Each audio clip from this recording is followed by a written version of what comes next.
जय राम। श्री राम जय राम जय जय राम। श्री राम जय राम जय जय राम।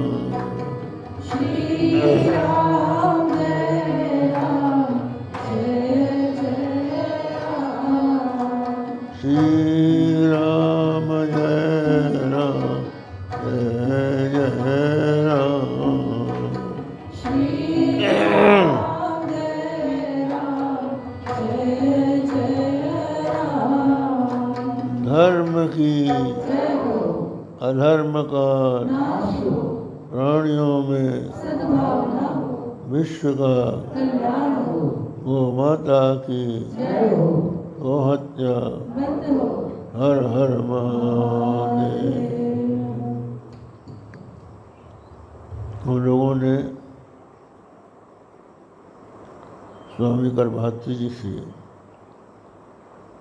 एक श्लोक सुना था।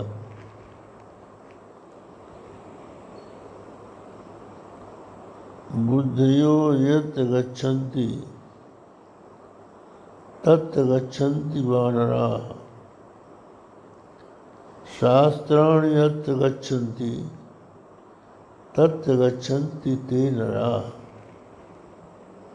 जहाँ मनुष्य अपनी बुद्धि के अनुसार अपने कर्तव्य का निर्णय निर्धारण करता है, बुद्धि के पीछे चलता है, वो वानर है। और जो शास्त्रों के पीछे चलता है वो नर। तो कारण ये है, जब हम अपने शास्त्र को छोड़ देते हैं तो बुद्धि के आधार पर अनेकों मत मतांतर खड़े हो जाते हैं। 73 मत शंकराचार्य जी के द्वारा मुक्ति पहले हो गए थे। लिखा है 73 मत का उच्छेद किया है उन्होंने। केवल बौद्ध ही नहीं थे, बुद्ध ने भी अपने मन के अनुसार, बुद्धि के अनुसार लोगों को बहकाना शुरू कर दिया था। और इसी तरह के और भी कई पंथ खड़े हो गए थे, पाखंडी लोग खड़े हो गए थे, कापालिक हो गए थे। भगवान शंकराचार्य के जीवन में एक घटना आती है कि वो केवल बुद्धिबल से लोगों को प्रभावित करते थे, शांतिपूर्वक अपनी बात लोगों के गले उतारते थे। एक क्रखस नाम का कापालिक था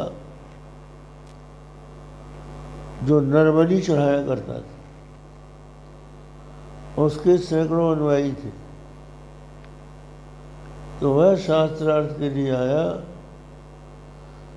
किंतु जब शास्त्रार्थ में पराजित हो गया, शास्त्रार्थ में पराजित हो गया, अत्यंत क्रुद्ध हो गया और एक कपाल में सुरा भर के लाया और भैरव की आराधना करके आह्वान किया। तांत्रिक था। भैरव प्रकट हुए। उन्होंने पूछा कि क्यों बुलाया? बोले ये सन्यासी है, इसको खा जाओ। इसको खाने के लिए तुमको बुलाया है। तो भैरव बोले ये मेरा स्वरूप है,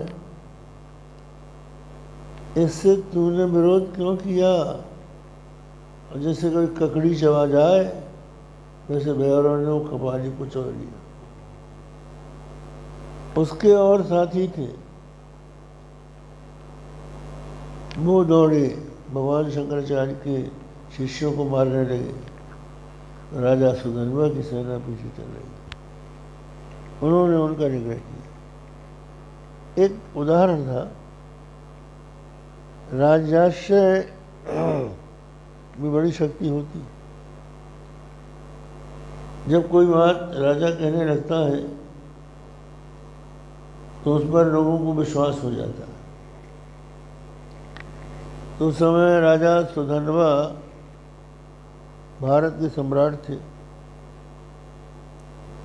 और बौद्धों का और जैन मत के अवलंबियों का वहाँ पर जमघट लगा रहता था और वेदों को निंदित करते थे,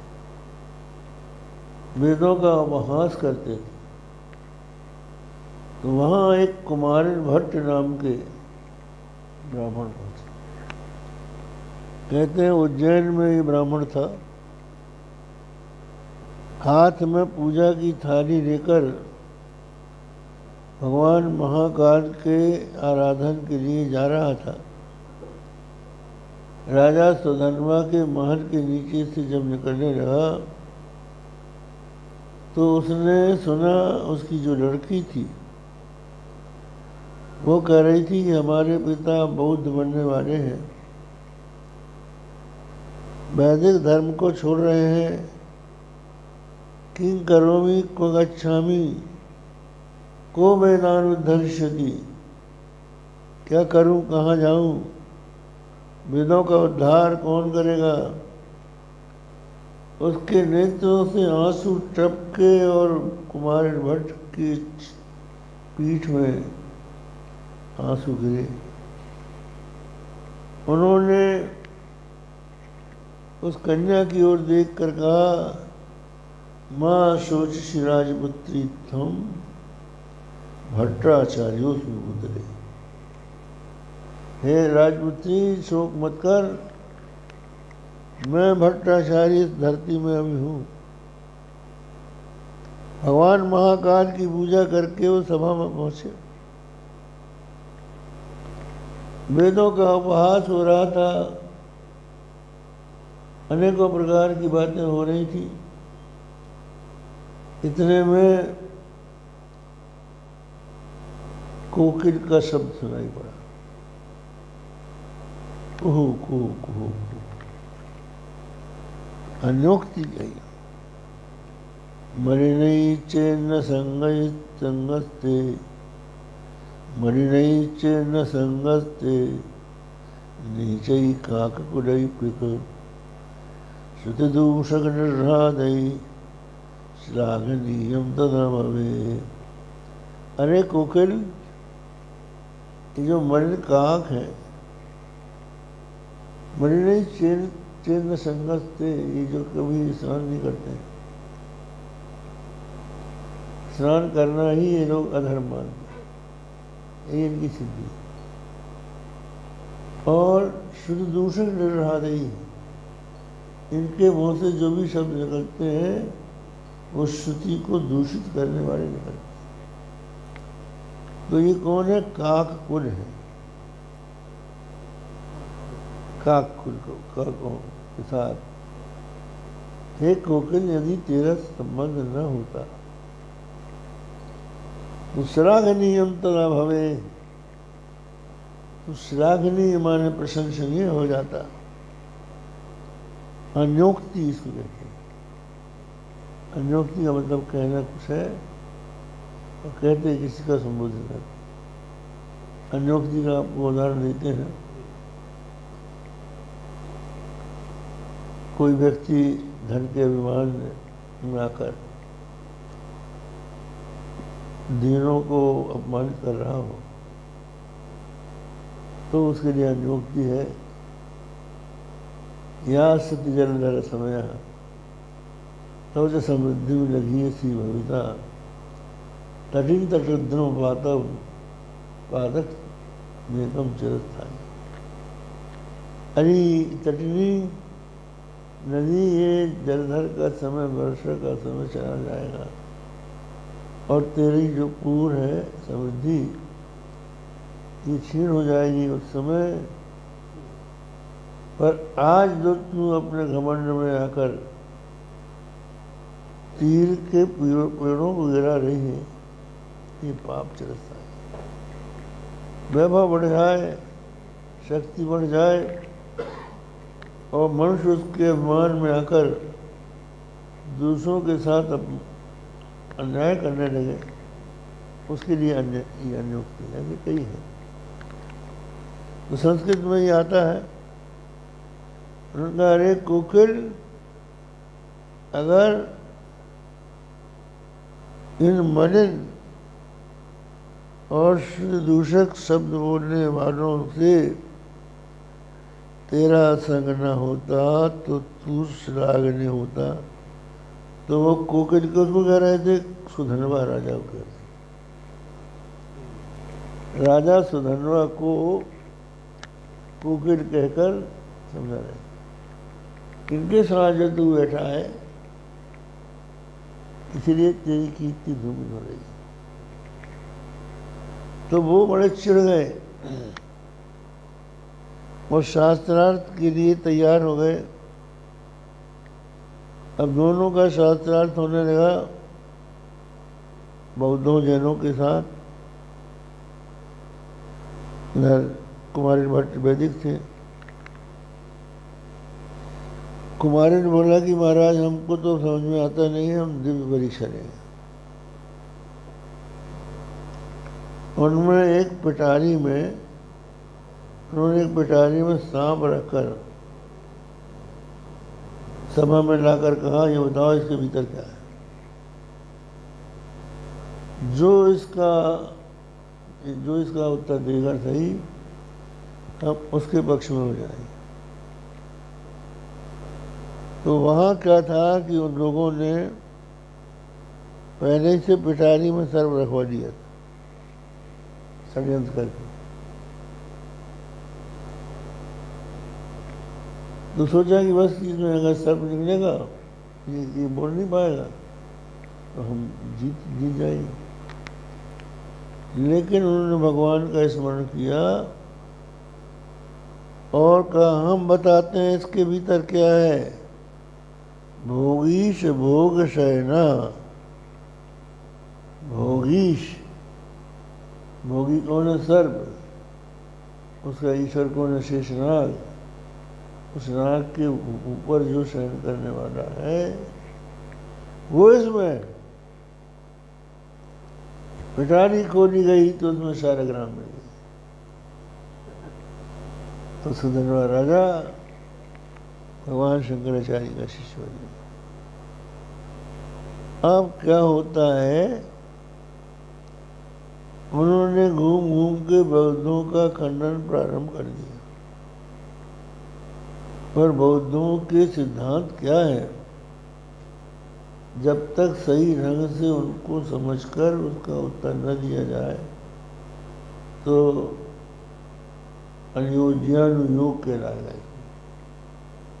जो हम नहीं कह रहे हैं उसका हमारे पर आरोप लगाते हो। तो कुमारी भट्ट ने सोचा कि इनके ही विद्यालय में जाकर इनके सिद्धांतों का अध्ययन किया जाए। तो चले गए, पढ़ने लगे उनसे। अब जो विद्यार्थी थे उसको रटाया जाता था, वेदा अप्रमाणम, वेदा अप्रमाणम।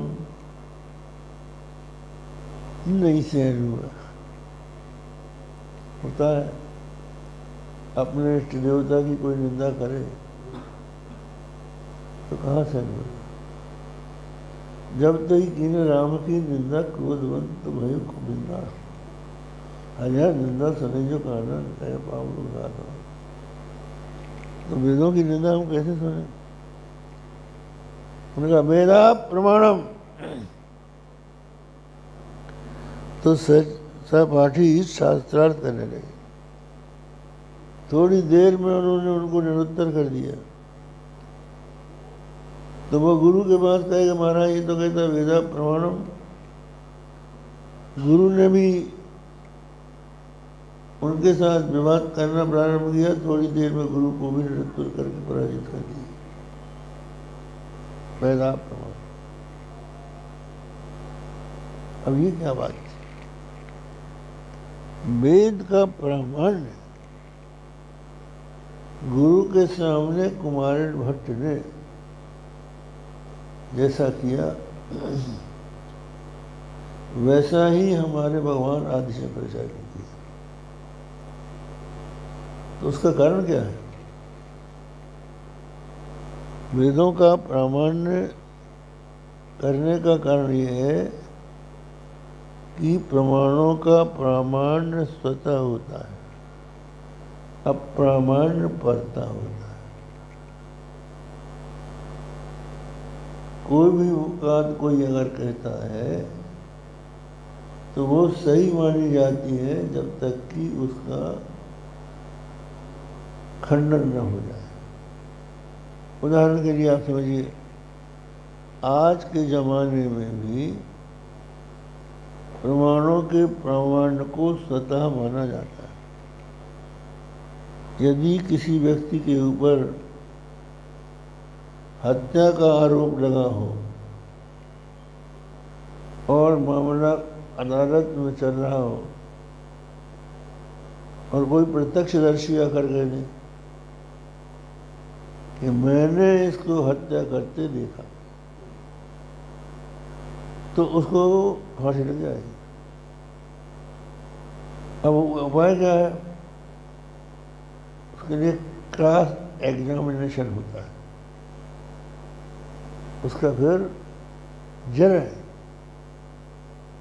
ये देखा जाता है कि ये व्यक्ति लोभ से, क्रोध से, संबंध किसी और कारण से तो नहीं बोल रहा है, अपने अज्ञान से तो नहीं बोल रहा है। अगर वो क्रॉस एग्जामिनेशन से सिद्ध हो गया कि इसके कारण बोलता था, इसने कुछ पैसे ले रखे हैं, ये भयभीत है, ये कोई और कारण है, तो उसकी बात अप्रमाणित मानी जाएगी और वो अपराधी मुक्त हो जाएगा। तो कहने का मतलब ये है कि आज के ज़माने में भी प्रमाणों का प्रामाण्य स्वतः होता है, अप्रामाण्य परता होता है। तो कोई भी प्रत्यक्ष हो चाहे अनुमान हो, कोई भी प्रमाण हो, तो प्रामाणिक होता है। तो प्रमाणों का प्रामाण्य जब स्वतः है और अप्रामाण्य पड़ता है, तो शब्द भी एक प्रमाण है। शब्द एक प्रमाण है और इसको आज मानना पड़ता है। आज आप देखिए, आपका बाप कौन है? किसी से पूछा जाए तुम्हारा पिता कौन है, तो उसमें उसकी माँ का वचन ही प्रमाण होगा। वो बताएगी कि तेरा पिता कौन है, उसका प्रमाण स्वतः होता है। जब तक कि ये सिद्ध न हो जाए कि उल्टा है, कोई बात है, तब तक जो वो कह देगी वो माना जाए। तो शब्द भी एक प्रमाण है। उस शब्द में अप्रामाणिकता कहाँ से आएगी? जब उसके वक्ता में भ्रम, प्रमाद, विपरीपसा, करना पाठन जैसे दोष ना आ जाए। अगर वो भ्रम से कह रहा हो, प्रमाद से कुछ कहना चाहता, कुछ नहीं कर रहा हो, उसके नेत्रों में, उसके वाणी में कोई गड़बड़ी हो और वो जानबूझकर लोगों को भ्रमित करना चाहता हो, तो इन कारणों से शब्द रूपी प्रमाण में अप्रामाणिकता आती है। तो जो हमारे वेद हैं ये अनादि है, अनादिकाल से चले आ रहे हैं। वेद आज से नहीं है। वेदस्य अध्ययन पूर्वम गुरुवध्ययन पूर्वकम वेदाध्ययन सामान्यात अधुनाध्ययनम यथा। वेदों का अध्ययन पहले भी गुरु के द्वारा होता था, ऐसे आज हो रहा है। तो प्राचीन काल से परंपरा से वेदाध्ययन हो रहा है गुरु, तो वो हमारे वेद चले आ रहे हैं अनादिकाल से, और इनका कोई कर्ता नहीं। इन वेदों का निर्माण किसने किया? कहते संप्रदाय विच्छेदे सति अस्मर्यमाण कर्तकत्वम अपौरुषेय। संप्रदाय का अविच्छेद हो तो कर्ता का स्मरण, इसमें हम अनुमान करें वेदा प्रमाणम। वेदा वेद में विपक्ष हो गया, प्रमाणम में है साध्य हो गया। वेदा प्रमाणम संप्रदाय विच्छेदे सती अस्मर्यमाण कर्तकत्वात्। संप्रदाय का विच्छेद होने के साथ साथ इसके कोई कर्ता का स्मरण नहीं। यन्नैवं तन्नैवं यथा महाभारत। जिसका जो है ऐसा नहीं है, वो अपौरुषेय भी नहीं है, जैसे महाभारत का संप्रदाय अविच्छेद तो है, गुरु परंपरा से लोग पढ़ते हैं, लेकिन उसका कर्ता का स्मरण नहीं, व्यास ने बनाया। तो इसलिए वेदों के कर्ता का कोई स्मरण नहीं है। जो हमारे यहाँ मंत्रों हैं, छंदों में, उनमें ऋषि हैं। कुछ लोग कहते हैं ये ऋषि ही मंत्रों के निर्माता है, ऐसा नहीं। मंत्रों के वो दृष्टा है। ऋषियों मंत्र दृष्टारा। ऋषि उनको कहते हैं जो मंत्र के दृष्टा होते हैं। उनके हृदय में मंत्र आविर्भूत हुआ है, उन्होंने उसका निर्माण। इसलिए एक मंत्र के कई ऋषि, एक मंत्र एक ऋषि को मिला, किसी और को भी मिला, और को मिला, सबको मिला के उसके ऋषि हो। तो इस तरह से हमारे जो वेद हैं वो अपौरुषेय माने जाते हैं। एक अपौरुषेय की परिभाषा ये है जो पूर्व मीमांसा माना करती है। और हम लोग ये भी मानते हैं कि वेद ईश्वर कृत है। शास्त्र योनित्वात्, इस सूत्र में ही बताया गया, शास्त्र जो है उसका योनि परमात्मा है। तो परमात्मा के द्वारा वेद की रचना हुई, तो परमात्मा के द्वारा वेद की रचना हुई, तो परमात्मा पुरुष थे। लेकिन हम यहाँ पौरुषेय का लक्षण करेंगे। प्रमाणांतरण अर्थम उपलब्ध विवर्षितत्व पौरुषेयत्व तदरहितत्व अपौरुषेय। इसी दूसरे प्रमाण से वस्तु को जानकर जो कथन है वो पौरुषेय है, और जो स्वयं का है वो अपौरुषेय। धर्म क्या है? किसी और प्रमाण से ईश्वर ने उसको नहीं जाना, वेदों के ही द्वारा जाना कि धर्म। प्रमाणांतर से अर्थ को जानकर रचना नहीं की। तो ये रचना जो है पूर्व कर्म अनुसार पहले थी, जैसी कर दी। इस तरह से हमारे यहाँ वेद जो है अपौरुषेय और प्रमाण है। अब ये बात गुरु के सामने कुमार भट्ट ने रखी, तो गुरु ने कहा कि अच्छा इसकी दिव्य परीक्षा करो, पर्वत से कूदो। तो कुमार भट्ट आवेश में आ गए और पर्वत की चोटी में जाकर कहा यदि वेदा प्रमाणम स्यु, यदि वेद प्रमाण है तो मेरा कुछ ना बिगड़े। तो जोरों से जो कूदे तो हाथ पैर में कुछ नहीं हुआ, एक आंख खराब हो गई। लोगों ने कहा आंख खराब क्यों हो गई? बोले मैंने यदि लगाया। वेदा प्रमाण ही है, आदि का कोई प्रश्न नहीं आता। तो वो कुमार भट्ट जो थे उन्होंने सोचा कि विधि निषेध वेदों का, जैसे कि आपने भी सुना, वेदों में 3 कांड है, कर्म कांड, उपासना कांड, ज्ञान कांड।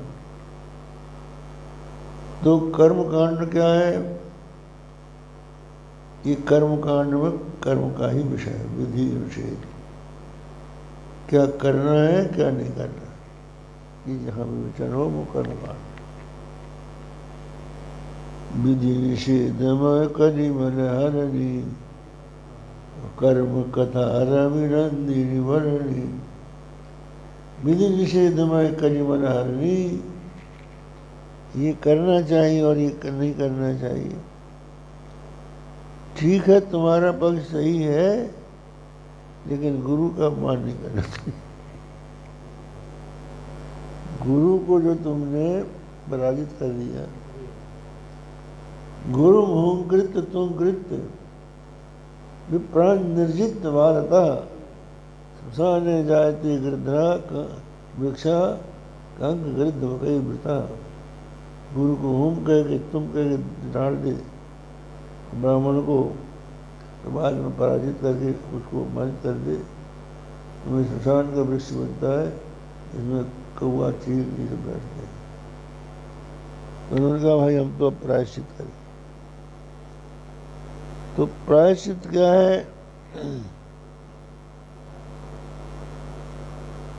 तो शाकिनी में अपने आप को जला रहे थे और बड़े भारी विद्वान थे। आदि शंकराचार्य उपनिषद, ब्रह्मसूत्र और भगवद गीता में अपने भाष्यों की रचना करके आए। उन्होंने सोचा कि इसमें कोई वार्तिक लिख दे, ये और अच्छा लगे। उक्त अनुक्त ध्रुव, उक्त अनुक्त ध्रुव का जहाँ विचार हो तो वार्तिक। तो कुमारिन से जाकर कहा कि भाई ये हमारा भाष्य है, इसको देखोगे महाराज, 10,000 वार्तिक इसमें बन सकता है, लेकिन अब मैं आधा जल चुका। बोले हम अपने कमंडलू का जल से रख के तुमको जीता नहीं है, तो भाई हमारा रास्ता दूसरा है। कर्मकांड के रास्ते में हम चलते हैं, हमको इसी में मर जाने दीजिए। विधि निषेध को मानना, कहना अलग चीज है और करना अलग चीज है। उसको बोलने वाले तो बहुत स्थूल दृष्टांत हम देते हैं। एक गांव ठाकुरों का था, क्षत्रिय लोग ज्यादा रहते थे। तो उन लोगों ने खेल खेल में गधे को मार डाला। तो उनके जो माता पिता, उनके पिता थे, और पंडित एक ही था गाँव का।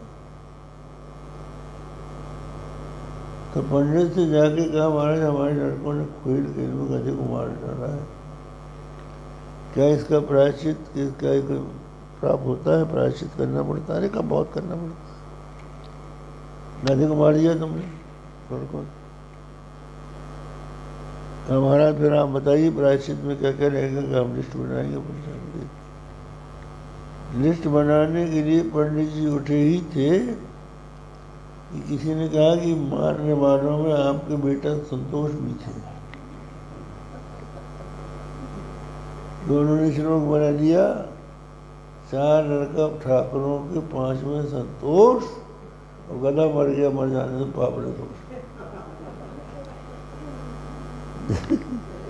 4 लड़का ठाकुरों के, 5वें संतोष, गधा मर गया तो मर जाने तो पाप न दोष। जब अपने ऊपर आती है तो लोग दूसरी सांस बना लेंगे।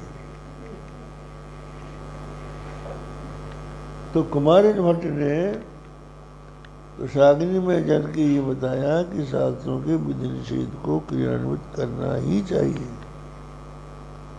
केवल मुख से ही उनका वर्णन नहीं करना चाहिए, ये रहता था। इसलिए वो आदर्श हम लोग हैं।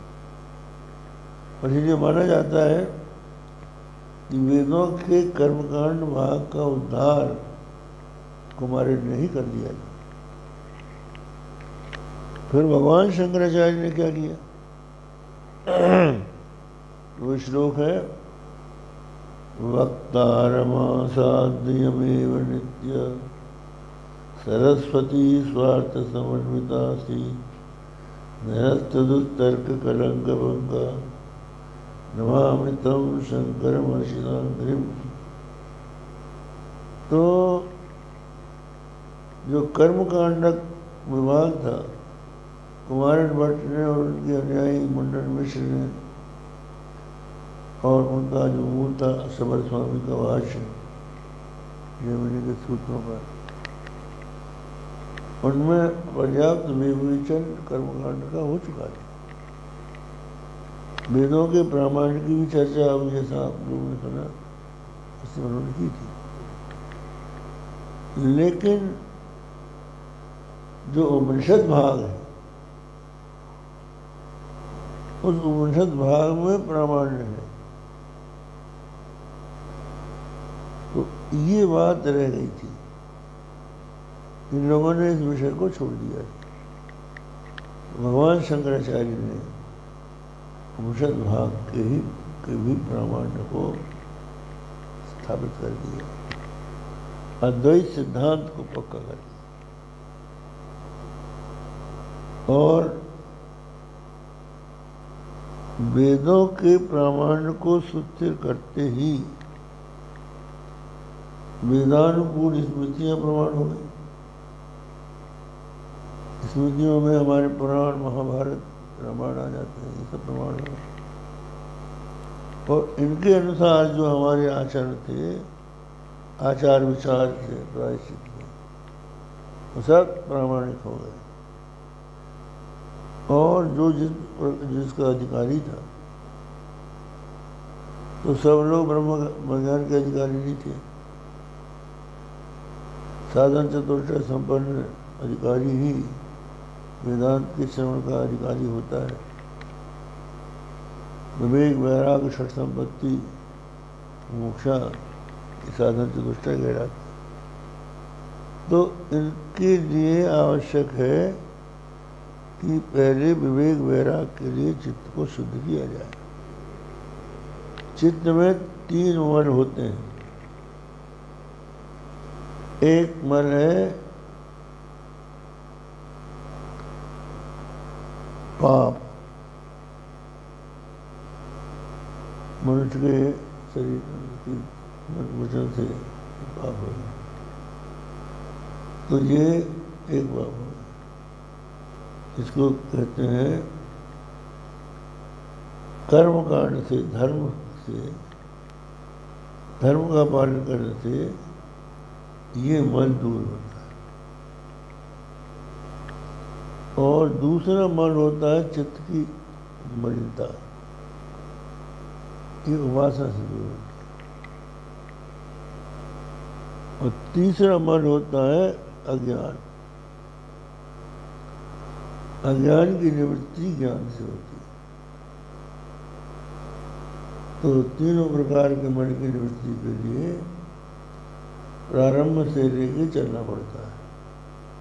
एकदम से कोई व्यक्ति चाहे कि हम एमए में चले जाएं, पहले प्राइमरी स्कूल में पढ़ना पड़ेगा, अक्षरों का ज्ञान भी करना पड़ेगा, वो करते करते फिर उसका अधिकारी होगा।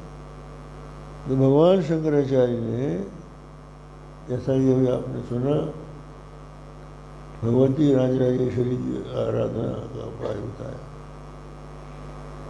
बड़ा सुंदर आख्यान एक सौंदर्य लहरी में आता है। एक द्रविड़ शिशु था, द्रविड़ देश में जन्मने जन्मने वाला ब्राह्मण था, तो उसके माता पिता भगवती के भक्त थे। जगदम्बा राजा राजेश्वरी के भक्त थे। उनके घर में एक मूर्ति थी जिसमें वो उनकी पूजा करते। पिता कहीं किसी काम से बाहर चले गए तो माता पूजा करने लगी। माता भी असुविधा में आ गई तो उन्होंने एक गिलास में दूध भर के कहा कि जाओ भगवती को खिला दो। अब ये बालक गया, तरुण शिशु, और भगवती के सामने रखकर कहा, माँ, हमारी माँ किसी कारण से नहीं आ रही है, ये दूध मैं लाया हूँ, आप ले लीजिए, इसको पी लीजिए। भगवान नहीं पी रहे थे तो वो रोने लगे। कि बहुत रोने लगा तो कहा, क्यों रोता है?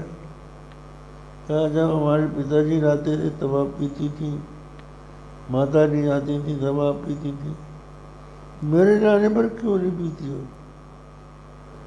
तो जगदम्बा ने उठा के वो गिलास मुंह में लगाई और सब पी गई। फिर रोने लगा, अब क्यों रोता है? बोले, सब क्यों पी गई, हमारे लिए प्रसाद क्यों नहीं छोड़ा? तो भगवती ने उनको अपनी छाती से लगा के अपना स्तन जब फिराया, वो समस्त वेद शास्त्रों पर रहता। ऐसी भगवती कृपा करती हैं। जबरदस्ती की चर्चा, ऐसे कई चमत्कार उनके जीवन में आए। इसीलिए सौंदर्य लहरी नाम का एक ग्रंथ है, और श्रीमद् भागवत में अभी आप सुन रहे थे भज गोविंदम, भगवान ने मिट्टी क्यों खाई, इसी कथा उसमें भगवान शंकराचार्य ने उसका उल्लेख किया है। तो ये सब भक्ति, उपासना और कर्मकांड, इन सब के द्वारा जब चित्त शुद्ध होता है तब श्रोत्रिय ब्रह्मनिष्ठ गुरु की शरण में जाकर वेदांतों का श्रवण मनन निध्यासन करके परमात्मा को प्राप्त कर दिया। भगवान शंकराचार्य ने सबसे बड़ी बात यह है, परमात्मा का साक्षात्कार हो सकता है, इसी जन्म में हो सकता है, ये डंके की चोट हो गई। इन्हीं के अनुयायी स्वामी रामतीर्थ हो गए। वो कहते हैं, हमारा जो वेदांत है ये नगद धर्म, आज आप इसी जन्म में चाहे तो उस परमात्मा का साक्षात्कार कर सकते। साक्षात्कार का तरीका क्या है? अपना साक्षात्कार करो तो श्रुति से समझ में आ जाएगी जो अपना स्वरूप है, उससे भिन्न परमात्मा नहीं। तो बस इतना ही कहकर आज के दिन भगवती के भगवान शंकराचार्य के चरणों में नतमस्तक होकर उनके बताए हुए मार्ग से सारे भारतीय लोगों को चलना चाहिए। आज की अवस्था में भी एक बात आ गई। क्या बात? यज्ञ से भगवान बुद्ध ने असुरों को क्यों रोका, और अगर रोक दिया तो नुकसान क्या हुआ? तो बात क्या है कि जब कोई भी वस्तु, भगवान हमारे यहाँ सृष्टि के 3 स्वरूप हैं। आदि दैविक जगत है, आदि दैविक आदि भौतिक जगत है, और आध्यात्मिक जगत है।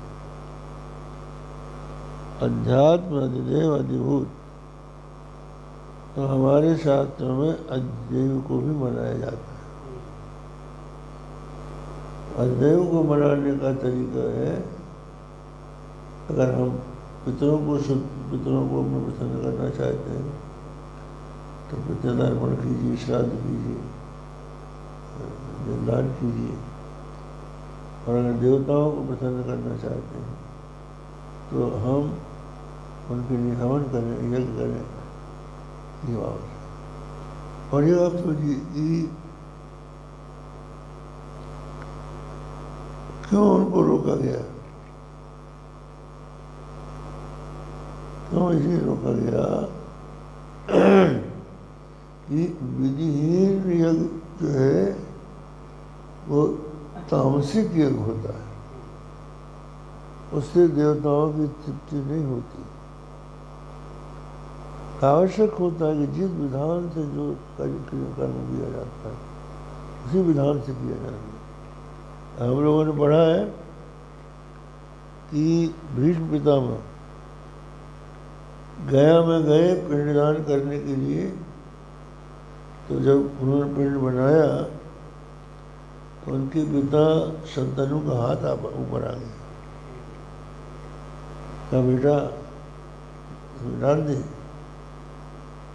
तो भीष्म ने कहा, पुरोहितों से पूछा कि पिता की तृप्ति हाथ में रखने से होगी नहीं कुश में रखने से होगी? उनका हाथ में नहीं देंगे, कुश में देंगे, ये विधि। तो देवताओं का विधि विधान से अधिकारी लोग जब पूजन करते हैं तो देवताओं की तृप्ति होती है, और जब उनकी तृप्ति होती है तो वो प्रसन्न होकर सृष्टि का पर्यावरण शुद्ध करते हैं। तो अपने यहाँ यही गड़बड़ी हो रही है कि हम लोग विधि विधान से कोई काम करते नहीं, इसलिए देवताओं ने हमारी सहायता करना छोड़ दिया। तो उस कमी को दूर करने के लिए भगवान शंकराचार्य ने क्या किया, अनधिकारियों को तो रोकने के लिए उन्होंने कह दिया वेदा प्रमाणम, लेकिन अधिकारी भी नहीं करने लगे, उनको फिर लगाने के लिए उन्होंने वेदा प्रमाणम फिर से दिया। बस इतना ही कहकर बात पूरी करते हैं। हो तो शंकराचार्य के संबंध में अपने लोग कई दिनों तक कर सकते हैं गोष्ठी, लेकिन इतना ही कहकर आज संतोष करना पड़ेगा। धर्म की अधर्म का प्राणियों में विश्व का वो माता की वो हत्या। हर हर महादेव।